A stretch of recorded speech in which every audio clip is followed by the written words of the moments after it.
So first, thank you for the invitation. This is a great opportunity for me. The paper that I'm going to present starts as the last section of a chapter of my dissertation. And now I'm trying to develop this question as part of my postdoctoral research. So this is a work in progress, and I'm looking forward for all your comments and remarks and questions. I'm going to try to be very brief in my presentation so I get as much time as I can for questions and comments. So in this paper, I argue that Tjalling Koopmans' 3 essays on the state of economic science, a book that was published in 1957, was fundamental to set up the foundations of a long-term research project for economics. So here I want to be clear from the beginning. I'm not trying to defend Koopmans' approach. I'm saying that it was useful in disciplinary terms, in institutional terms, to give continuity to the project that he was trying to build. And more concretely, I think the book was critical in forging an answer to the criticism about their interest, the interest of Koopmans, but also of people that gather around him at the Cause Commission, in technical and mathematical problems per se. It was also central to the process of setting the guidelines for knowledge accumulation, and that's very important in an institution that doesn't have a graduate program. It was a research center, so a way to give continuation to their project was different from the one of an institution as Chicago or MIT with a graduate program. And finally, I think it is important also to understand the internationalization of economics, how we can use the same type of models in very different sometimes contexts. We know very little about the 3 essays. And in general, we know very little about Koopmans and his influences in economics. I think we know very little about the process of writing of this book, why he did it, when, what were his intentions, and also his audience. And also, I think we know very little about the uses and more generally the influence of this book. So I think there are important questions to address, and also there is something that we are missing of. I used 3 essays to explore 2 particular questions. First, the changes in the balance of forces among different groups in economics during the aftermath of World War II, and also the challenges at calls to force an accommodation in this new context of the aftermath of World War II. So let's start by a brief presentation of the book. The book, as I said, was published in 1957. It's a very eclectic piece. It's something in between a methodological manifesto, something similar to Friedman's essays on positive economics, but also a textbook that we can also assimilate to foundations of Samuelson. There is something that we can tell about the position of Koopmans at this point, his legitimacy, by the reviews that the book got. So one in Econometrica by Robert Solow, another one in the American Economic Review by Andreas Papandreou, another one in the British Journal for Philosophy of Science that also show how the book is eclectic. So we have reviews in economic journals, but also in the Journal of Philosophy of Science, and finally one review at the Journal of Business. I like this picture because it embodies what I think Koopmans' role in economics was during the second half of the 20th century. So I took the picture from Don Patinki's book on Chicago. This is one of the seminars at the Cause Commission during the time that it was located at Chicago. So we have Marshak here in the blackboard and Koopmans in the back. So it's this present that I think was very influential, and at the same time we know so little. And I think that's also something important to take into account. So Koopmans, very briefly, he's a Dutch-American economist. He was trained as a physicist. His PhD is in mathematical statistics. His dissertation title is Linear Regression Analysis of Economic Time Series. He worked with Tinbergen at the League of Nations during the late 30s, and he arrived to the US in 1940. He first worked for 1 year at the School of Public Affairs at Princeton, then as a statistician for an insurance company, and for the Combined Shipment Adjustment Board. That's an agency that was created during World War II. And finally, in 1944, he was recruited at the Coles Commission as research associate, and he was hired by Marshak. I think a good way to present Koopmans is through the description that his colleagues gave at that point. So the first one is Friedman, who wasn't the first fan of Koopmans. Friedman, in a report and evaluation that the Ford Foundation asked him to make about the researchers at the Coles Commission, said that in general, researchers at the Coles Commission were more mathematicians or statisticians rather than economists. He highlighted the fact that for him, Koopmans seems at the able and more promising of the Coles men. He has a fundamentally theoretical mind, this in opposition to an empirical or empiricist mind, and economics is not really part of him. And he ends by saying he's likely to do good work in elaborating the mathematical implications of state promises, in developing statistical techniques, and in exploring complicated mathematical and statistical techniques, but I have no great confidence in his judgment about realistic economic problems or about techniques for attaining sound knowledge of economic processes. So it's very clear how he sees it.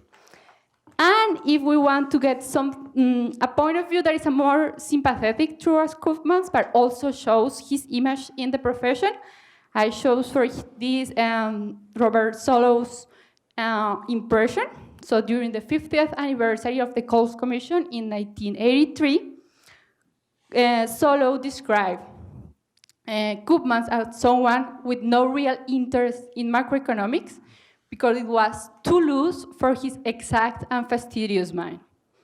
He highlighted his work and how it helped making rigorous his approach, making more for empirical inferences in economics and for economics in general, but Koopman was just not turned to the compromises in terms of realistics, of getting away from rigorous arguments, compromise that have to be made in the macroeconomics enterprise. So I think now we have a good image of how Koopmans was perceived by his colleagues during this period. And we can go now to the way that I choose to frame my argument. So I think placing the three essays as the second or last episode of the Measurement Without Theory controversy can shed some light on how the book influenced the discipline. So I'm going to go very fast here. I know the Measurement Without Theory is more complicated than this. I'm just going to highlight what is important for my argument here. So as you may all know, the Measurement Without Theory is a series of 4 papers that were all of them published in the Review of Economics and Statistics between 1947 and 1949. It starts with Koopman's critical review of Mitchell and Burns' Measuring Business Cycles that was published 1 year before, 1946. And basically is the confrontation between Koopmans and Vining. So Koopmans criticizing measuring business cycles and more generally the MBR's approach, and Vining defending this approach. So for Koopmans, the idea of Koopmans was to highlight the limits of empirically based knowledge and the advantages, but in particular the potentialities, what we can accomplish but haven't already been accomplished, of mathematically driven deductions. And Vining, on the other hand, highlight the importance of the previous accumulations of observations before doing these deductions, and also the fact that as any other process of inductive quantification, measuring business cycles embodied a theoretical framework. It's unclear who won the measurement without theory controversy. From the historical accounts that we have, I have the impression that people presented, more historians presented, as if the Coles Commission or Koopmans side won the controversy. But at the same time, there is a lot of research that continues to be done in the NBR tradition. And so I think it's unfair to say that one of the other won. I think we need to do more careful research to understand what happened during those years. But what did happen is that after the measurement without theory controversy, two very distinctive groups in economics were separated. So we have in the one hand, and I think that's actually what Koopmans won in the controversy, to making clear this separation between a group of an old generation who wasn't able to understand the type of mathematic arguments that people as Koopmans were doing at the Coles Commission, and an old generation who the old generation that haven't the capital, the intellectual capital, and mathematical capital to understand, and this new generation who was well endowed in this mathematical capital. Once we have this separation, this put this second group, the old generation, in a position of asking for explanations. They needed to understand, and they asked this group, this new and younger generation, to explain them. And I have evidence of that in John Maurice Clark address in the meeting of the American Economic Association in Atlanta, in Atlantic City in 1947, where he made an explicit plea for communicability. Later, this argument was published in Econometrica, and we can understand the measurement with the three essays on the state of economic science as a response, as an answer to this plea for communicability. Clark presents himself as his approach as rudimentary in terms of mathematical equipment, and he highlights also the tremendous respect for the accomplishments of the mathematical students. Solo, in his review of the three essays, I think gives a good description of the situation. So I'm going to just read this. Next to the desire for salaries increase, the desires more frequently expressed by economists is for a translation of some of the more recondite results of recent mathematical economics for the use of the profession at large. So if during the measurement without theory controversy, Koopman was attacking the NBRs, here he was in a position way more comfortable, where he was able to explain, and people were asking him to do that. And for Clark, so the point, I think here there is two important things. One is that this old generation wanted to understand because they thought it was useful and they wanted to use it, but also because they wanted to evaluate and criticize. So in order to criticize that work, they needed first to understand it. So those things are important at that point. My point in the paper is to, in this context, in this frame, understand what were the challenges of being in this more comfortable, dominant position, and how they address them, and how through the traces we can understand why they were successful in a certain way. So there were, for me, two main challenges. The first one, I already mentioned it. It was communication with the rest of the profession.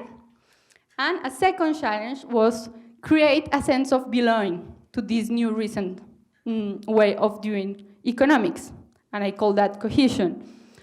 And as I mentioned, this is very important in the context of the Coles Commission because they didn't have a graduate program through which expand and obtain continuation for their project.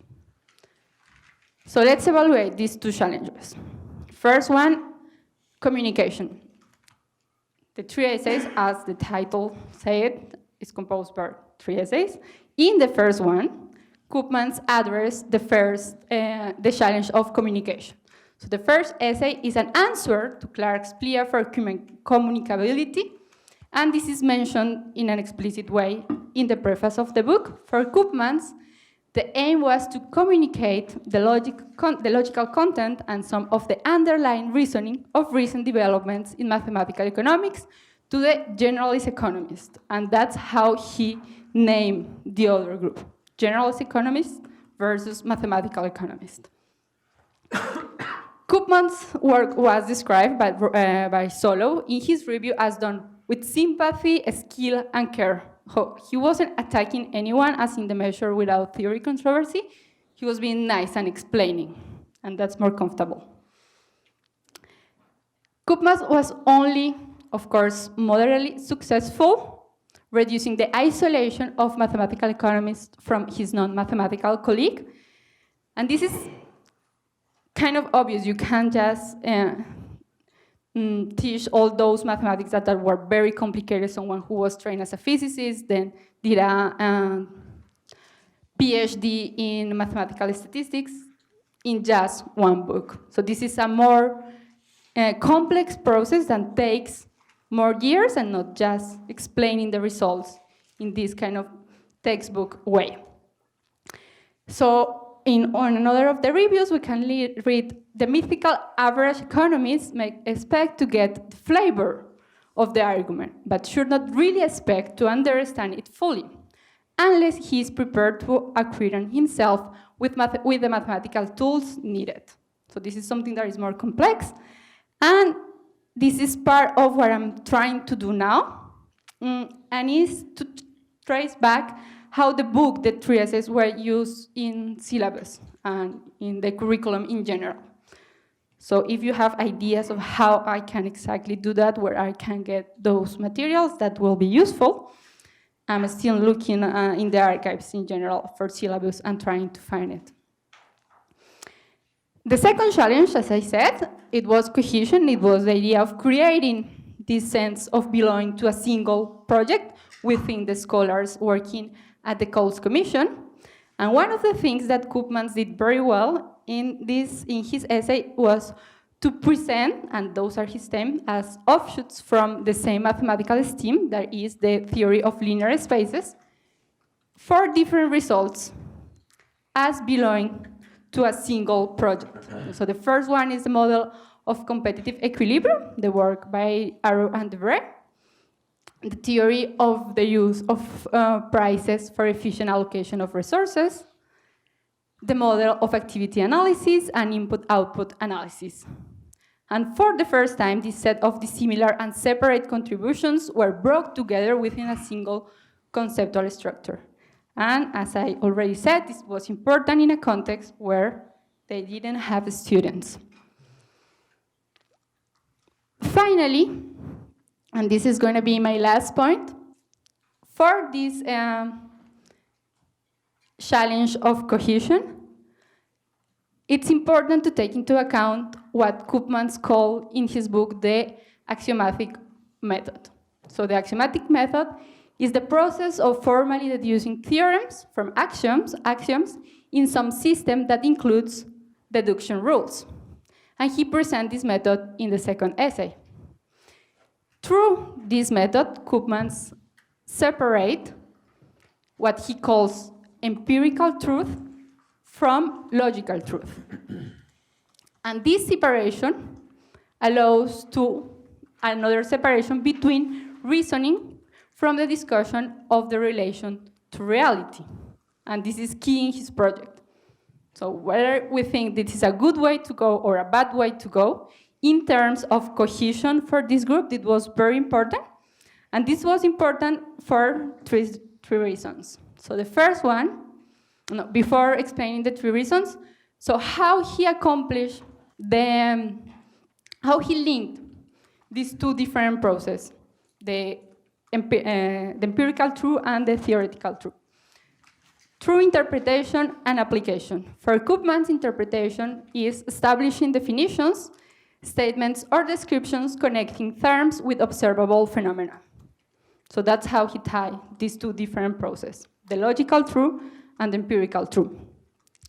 This gives economic content, again, those are Koopmans' work, to set the postulates representing the phenomena studied. So while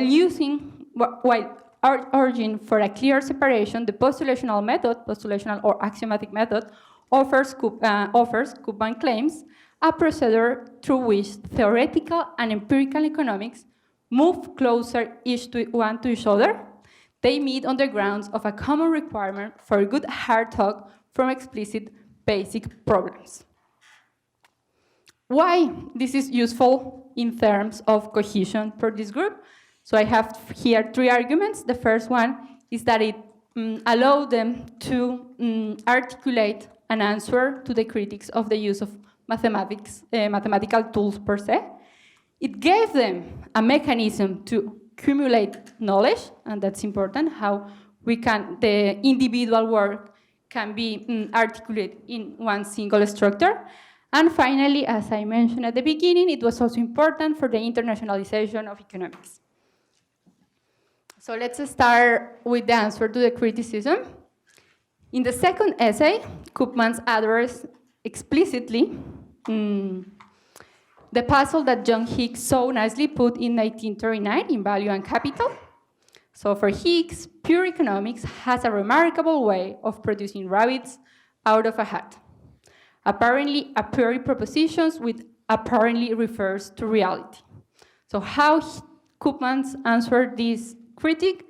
The study of the simpler models is protected for the reproach of unreality by the consideration that these models may be prototypes, and that's key, of more realistic but also more complicated subsequent models. So once we think his project as starboard prototypes and then getting them more complex, closer to reality, we have also a mechanism of accumulation of knowledge. So the axiomatic method is also an engine for the cumulative refinement, and those are Koopmans' words, of models.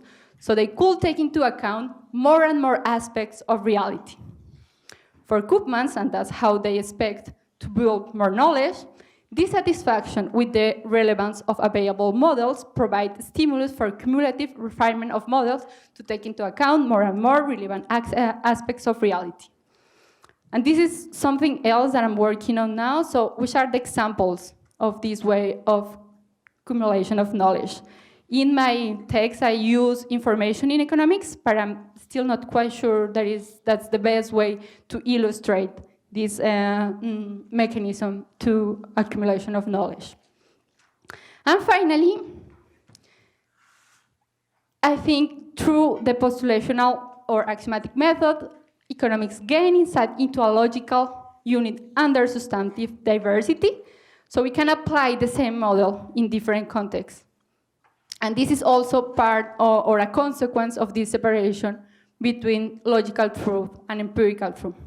So if we do the process of interpretation and application in a different stage, we can, if we think that we have the logical unit right, apply the same model in different contexts.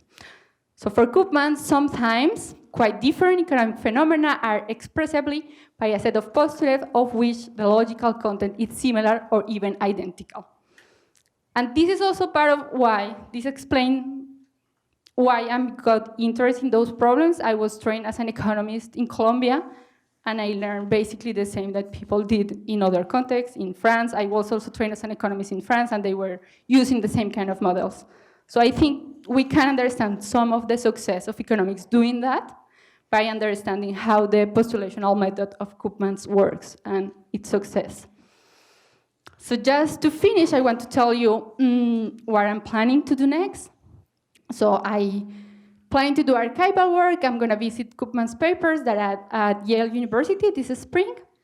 And also I'm now looking at the correspondence that he had with the people that he acknowledged in the preface of the book, in particular those whose papers are at Duke, Kenneth Arrow, Horwitz, and Mackenzie.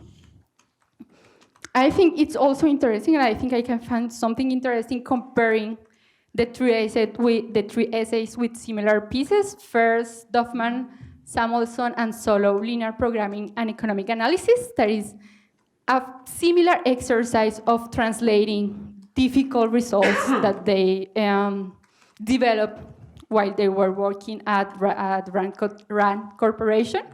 And in a sense, that this is the same exercise as the first essay of the three essays. Also with Samuelson Foundations and with Friedman methodology of positive economics.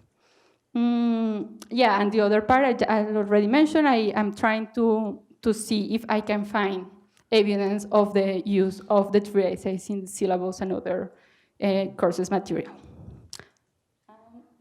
Thank you.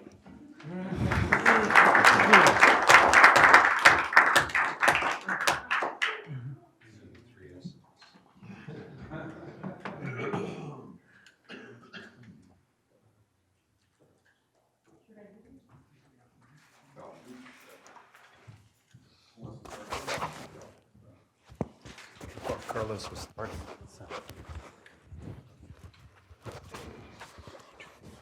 Well, thank you. I work in the same time period on similar stuff, and I hope we can talk for a while about the things that you've learned. But I just want to draw attention to one point that you emphasize that I think is important that we need to think about is thinking about 20th century economics and how it evolves and why it evolves the way it does. The graduate training and the nature of graduate training is really important to try to understand. And I mean, one way you can try to convince people to change economics is by writing programmatic essays. And my experience is that people in the 20th century, I mean, we pay a lot of attention to these programmatic essays, how we should do economics. So-and-so wrote this essay. But I don't think they have the kind of impact that our attention to them would imply. I think the way that people learned to do economics in the 20th century was not by reading programmatic essays, but by listening to their graduate advisors. And the point that you make that the Coles Commission didn't have a graduate program, and so it needed a programmatic essay, because by that time, I think it was well understood. If you want to change economics, this is the best avenue for doing it is through graduate training. That's an important point to make, and to draw our attention to the importance of graduate training as the way that economics changes and the way that the elders understand that economics is going to change is through graduate training mainly. So, thanks for paying attention to that and bringing that to our attention. Yeah, and now I have to prove it. I have to understand how actually it was used in graduate training. Because yes, I think it's important. I agree with that.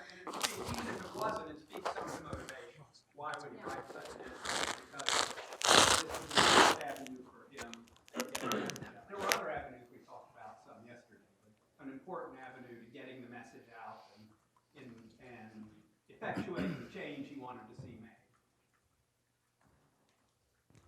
Yeah, no, I just trying to find that information in syllabus, but it's not easy to collect that information because we don't have systematic data of syllabus, or at least I don't know where that information is available. Hi, Camila. Thanks very much for your talk. So I had two questions. One is, I don't know much about Koopmans, but I do know that he studied physics beforehand. And so if he's working with Jan Tinbergen, Tinbergen was supervised by Paul Ehrenfest, a quantum physicist. And I'm just wondering if there's any Paul Ehrenfest, who is a quantum physicist. And I was just wondering if there's any kind of indirect connections between his work, or maybe direct connections. Because Ehrenfest was also interested in economics, and there's a paper by Marcel Bellmans on this, and the influence on Tinbergen. So I'm just wondering if by working with Tinbergen as well, and given Koopmans' training in physics, whether there's kinds of methodological transfer in some sense there. And then the second question I had was the connection to Carl Hempel, because you mentioned in the Carl Hempel, you mentioned in the acknowledgements that Carl Hempel is someone that was, I just thought that was an interesting connection that I don't know much about. So. Thank you, Adrian. So the first question, he's trained as a physicist, both in during the measurement without theory controversy and during the 3 essays, he uses the analogies with the physical science and with physics in particular. The separation between logical truth and empirical truth, he said that is something that happened in physics, and it was through this separation that physics could advance. So he's always trying to push in that direction. And also, he thinks that doing economics in this way allows people coming from other disciplines open the gates for these people trained in mathematics or in physics to come to economics. So, and he said that explicitly. And the other person, I don't know who he was. I'm still looking those connections in the acknowledgement. That's part of what I'm doing now. Thank you. That's wonderfully helpful. I think the Vining-Koopmans debate has a longer tail than your paper lets on. That Vining defended the National Bureau procedure as hypothesis discovery. And Koopmans' response is he doesn't know how to handle hypothesis discovery. And I think that's why when Koopmans' papers were republished, he included Vining's responses. And many years after that, when Molinvaux gave his talk on the 50th anniversary of Coles, he pointed out that Vining's discovery of hypothesis has come back in the terms of exploratory data analysis, specification search, and the names that come with those are John Tukey, Christopher Sims, Edward Leamer. And so the idea that there's, you have mathematicians talking down to ordinary people might not be right. That Tukey has an equivalent of the axiom of choice named after him. So I think it's important to realize that the people in the debate are all sophisticated, and that all of them are sophisticated. And Tukey, the Vining, and one of the things I think would be important for your study is Vining has a 1956 UNESCO pamphlet where he cites as really important the first test of a Koopmans-style model. Remember when the measurement amount theory came out, there was no Koopmans-style model. So we were comparing an ideal with practice, and so we know how that debate goes. And so that Vining points out that something really interesting going on is that Carl Christ tested Klein Model 1, and Klein blows up. Klein gets furious with him and says, what's that all about? Well, what Chris did was he took Klein 1 and added new observations. Klein thought he should have re-estimated the model. And you think, what's going on there? Oh, what's going on there is if your specification's not right. That if you re-estimate it, you're recentering the missing elements. And so the re-estimation that Klein wanted was essentially giving the game up to Vining. And so that it's a National Bureau, publication, and the Vining pamphlet has the references. And Koopmans is supposed to be discussing Tinbergen's paper, but he spends all of his time talking about Friedman's comments on Christ. So this is really where things hit the fan, is that you've got everybody except Vining's not there, but so it's Christ, who's both a student of Friedman and Koopmans. Yes, he did his dissertation under Koopmans. Yeah, but he's all very close to Friedman. He's very close to Friedman. There's correspondence between Christ and Friedman at Hoover. There's great deal of correspondence between Vining and Friedman at Hoover. As far as I know, the Vining papers are scattered. This is a real problem for us. So I think that there's all sorts of interesting things in this in this debate, and I think that Klein's response to Carl Christ's testing of the model is really interesting. If you sort of solve through what is exactly bothering Klein, why is he so upset by tacking on observations, keeping the same specification, and not re-estimating? And so what's at stake there? And so you may have come to a very different conclusion than I do, but I think this is something that's really important to your work, because everybody was paying attention to that. So thank you very much. Thank you, David. So regarding the first thing, the hypothesis discovery, I'm not sure what you meant by that. So you start by mentioning that it was about hypothesis discovery. Well, as I understood your talk as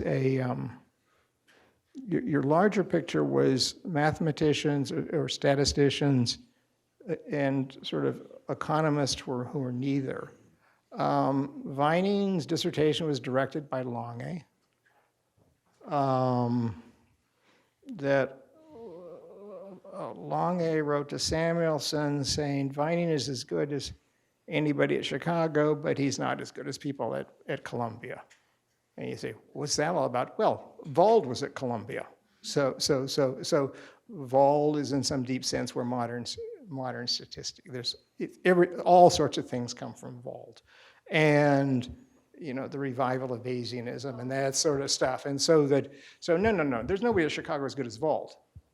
But Vining's chair was Lange, and so that you've got very sophisticated people on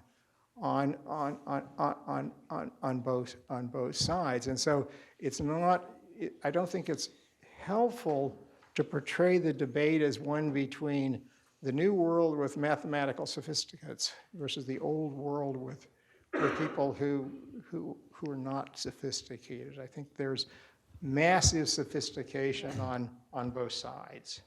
Yeah, I do agree with you. I should be more careful to be more clear about that point. But I think what Koopmans did accomplish was to picture the other ones as not being as mathematical sophisticated as him. I think that was part of why he won. And we need to explain that this other position was also sophisticated. But yeah, I see the point, and I think that's important. And I'm trying to do that. Carey. Thanks. I read the book 40 years ago in a course. Did you use that in your graduate training? I did. It was in a seminar on different varieties of general equilibrium theory. That course, in fact, was my first introduction to the work of Sraffa. And I can get my hands on the syllabus. I can dig it up. What was that? It was in 1980, 81, something like that. And which institution? NYU. Okay. NYU. So, yeah, it goes through the 80s. yeah. And I thought it was a nifty book. So in the three essays, Koopmans is making a case for activity analysis, input-output economics, and an axiomatic approach. But activity analysis and input-output economics are not axiomatic in the same way as De Bruy's work is. And it seems like since the period that you were talking about, the axiomatic approach has come to dominate. And now input-output economics and activity analysis, you don't see them. They're really on the fringes of the discipline, which is different from where they were in, say, 1958 through 1980 or so. The point I'm kind of curious about, and I don't know whether you want to comment on this, is that one of the consequences of Koopmans' book is that it transformed economists' understanding of what the word rigorous meant. It came to mean axiomatic analysis in the mode of Arrow and Debreu. And this always bugs the hell out of me. I mean, why is that rigorous, right? Why is we're going to talk a little bit later about the Austrians and mathematics. Why is what Hayek does or what Wieser did? Why is that not rigorous? We have this idea that the word rigorous conveys something good, right? Something that's more rigorous is better. It's got to be better. More rigorous means it's better. But that doesn't, more rigorous doesn't mean more useful. And one of the things that I always think about when I think about these issues is the work of Frank Hahn, trying to defend axiomatic general equilibrium theory when he ventures into methodology. He says on the one hand, methodology is a waste of time, it's going to kill your career. And then he starts writing all these essays on methodology, defending axiomatic general equilibrium theory. That was in the 60s? Hahn is writing in the 70s, 80s, and 90s. I will send you something on this. But it's really interesting. He makes a valiant effort. I think he fails spectacularly to really convince anyone that it's a useful approach. But anyway, I'm interested in your thoughts about this change in the concept of what rigor means. Thank you, Gary. So first, with this, I think Koopmans was very successful in presenting as something similar input-output analysis, activity analysis, and general equilibrium analysis. And when we go and understand what those three means, it's difficult to imagine to put them as a single thing. And I think that's part of his success, the fact that he was able to present that as a single project. So we can disagree on how much that makes sense, but I think he was very successful at doing that, and that was important for the cohesion of this group. So that's part of my point. And the other point,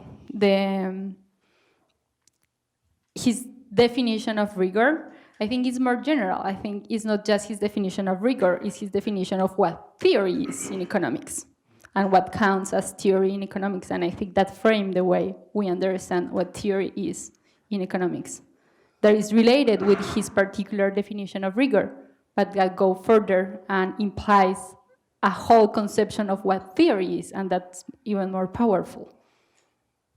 That's where Hempel comes in, probably, and the influences that he might have on philosophy.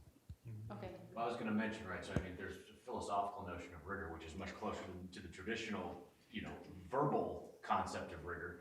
The other thing I was going to mention is you might look at Carl with a K. Menger.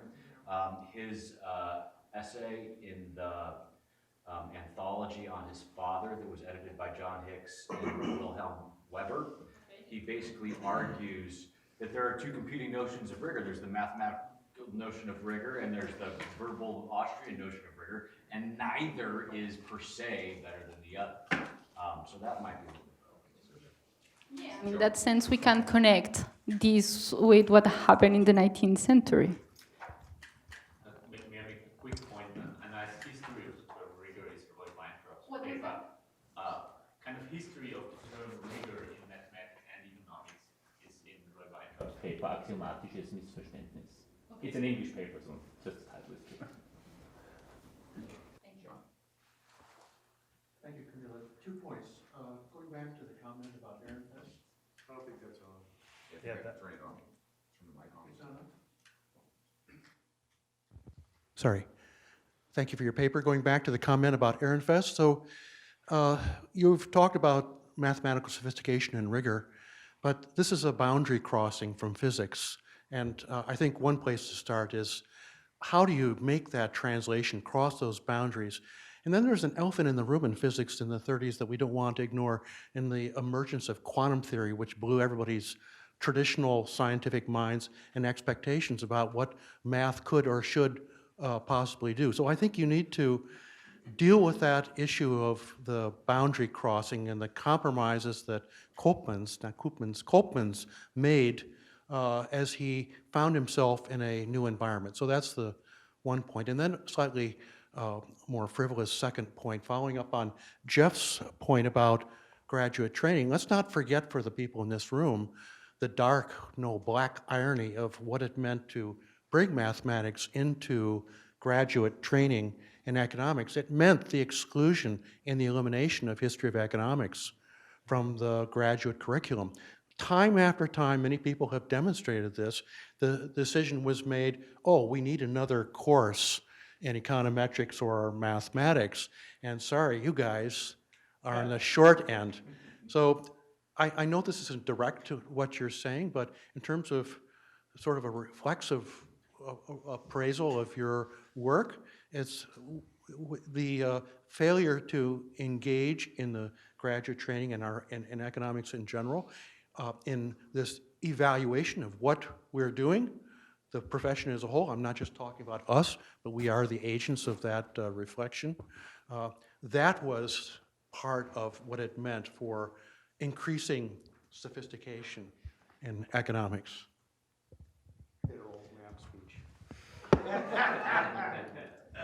Brad has a comment.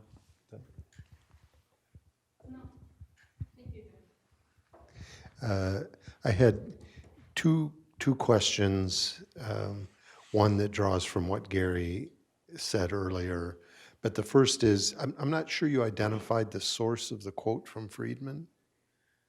Maybe you did, and I just didn't catch it. Could you tell us what that source was? Yeah, so that's a report. So the Coles Commission applied for a grant for the Rockefeller Foundation at the beginning of the 40s. And the Rockefeller Foundation asked Friedman to evaluate the work of the researchers at Coles. And this is the confidential evaluation. Marcel Bowmans gave me the document. Yeah, thank you. The other is, you know, I wonder if there's a way for you to use the Clark, John Maurice Clark paper that you cite and the introduction as a way of turning slightly your later quest to find proof that Koopmans' book was used in courses. Maybe what you should be looking for is the appearance after, increasing appearance after his book of what he was arguing for in graduate education. Maybe not his book on the syllabus, but the axiomatization, whatever the hell it is, of microeconomics, especially in the general equilibrium model.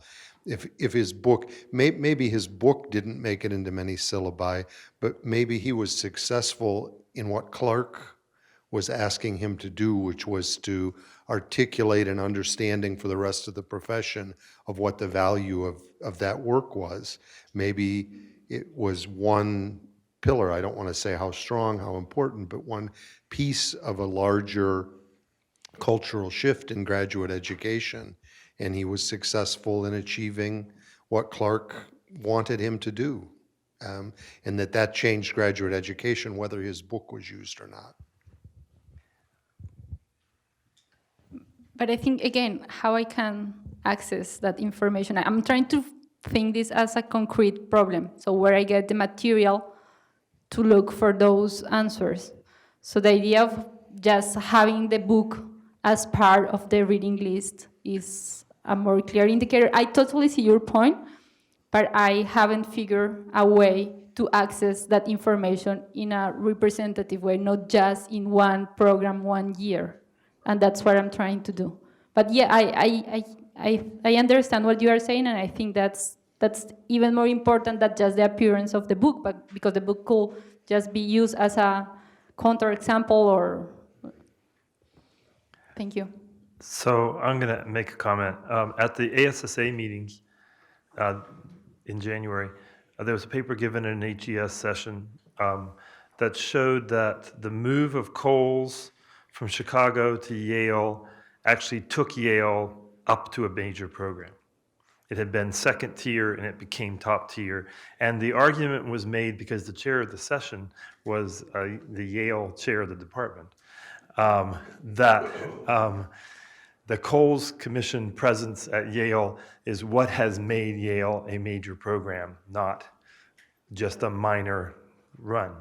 And so that's a different kind of evidence that you're looking for, but it's evidence that you might want to have. Secondly, and I think this goes to the sort of the why, the transmission mechanism, and I don't think it's in coursework. I think it's in the workshops and the framework of the graduate education that occurs within constant discussion and what are the models that are promoted and what are the models that aren't promoted.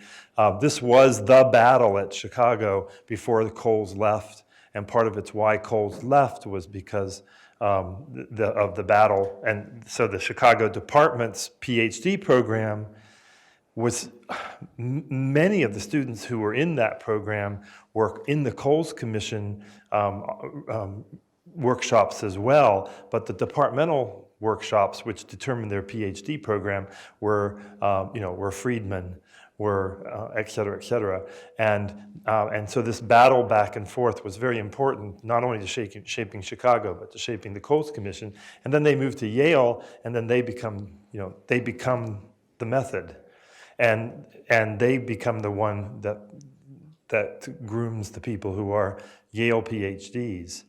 And that's I think that's part of your transmission mechanism, and it's perhaps more important than coursework or who is requiring students to read what, because these people were having to prepare arguments that fit that kind of model. So that's all I want to say.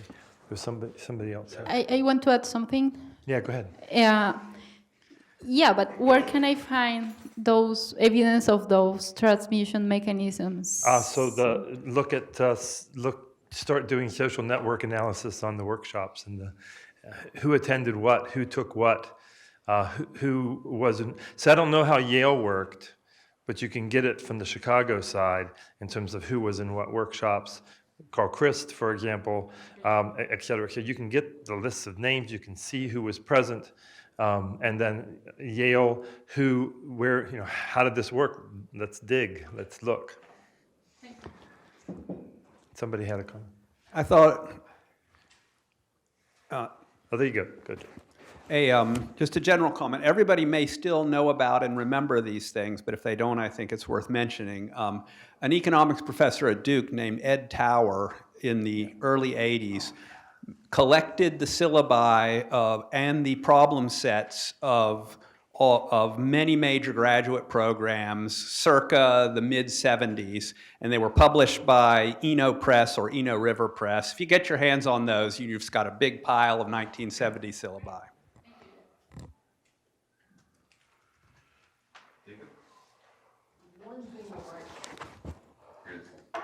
Scott. Look at is the impact on mathematics education. That I remember that the topology book that was being used at Chicago had convexity only, a convex set only as a problem. This was a problem, and that with making convex sets central, I suspect it's moved up to something not just a problem, but something more central, because from the 1950s vision of topology, convexity is not really interesting. It's, okay, cute, but it's not deep. So that may be the impact of the sort of thinking in terms of convex sets might have had an impact on how mathematics is taught. Yeah, so just looking for convex sets that we can trace to what the Coles people were doing, and okay, yeah, thank you very much. That's useful. Along the same line, talking about the social networks, trace out the acknowledgments of the papers and what those people were doing and what they were writing and who they were using in their courses. Well, let's thank Maria and Yvonne.